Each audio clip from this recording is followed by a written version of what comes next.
அனைவருக்கும் வணக்கம். கடன் சுமை தீர்வதற்கும் வருமானம் பெருக பண வரவு அதிகரிக்க ஒரு தொழில் செஞ்சோன்னா அதில் லாபம் வருவதற்கு இந்த மாதிரி விஷயங்களுக்கெல்லாம் நம்ம அபிஜித் நட்சத்திர நேரத்தில் வழிபாடு செய்யணும். இந்த அபிஜித் நட்சத்திர நேரம்னா என்ன அப்படின்னு நிறைய பேருக்கு தெரியாமல் இருக்கும். நட்சத்திரம் அப்படின்னு சொன்னால் 27 அப்படின்னு மட்டும்தான் எல்லாருக்கும் தெரியும். 28வது நட்சத்திரம் தான் அபிஜித் நட்சத்திரம்.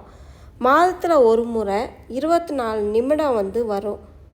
நாளைக்கு திங்கக்கிழமை மதியம் 12:25 12:49 வரைக்கும் இந்த அபிஜித் நட்சத்திரம் நேரமாக சொல்லப்படுது. இந்த 24 நிமிடமும் மிகவும் சக்தி வாய்ந்த நிமிடம். நம்ம என்ன கேட்டாலும் நமக்கு கிடைக்கும். அதனால் பூஜை அறையில் நம்ம 2 நெய் தீபம் ஏற்றி கிருஷ்ணரை மனதில் நினைத்து வேண்டிக்கணும்.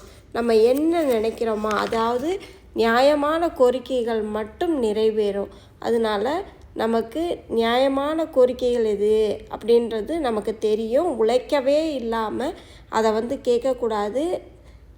உழைச்சிட்டு அதுக்கப்புறம் இந்த அபிஜித் நட்சத்திர நேரத்தை பயன்படுத்தி நீங்கள் தீபம் ஏற்றிட்டு வந்தீங்கன்னா நிச்சயம் உங்களுடைய வேண்டுதல் நிறைவேறும். நன்றி, வணக்கம்.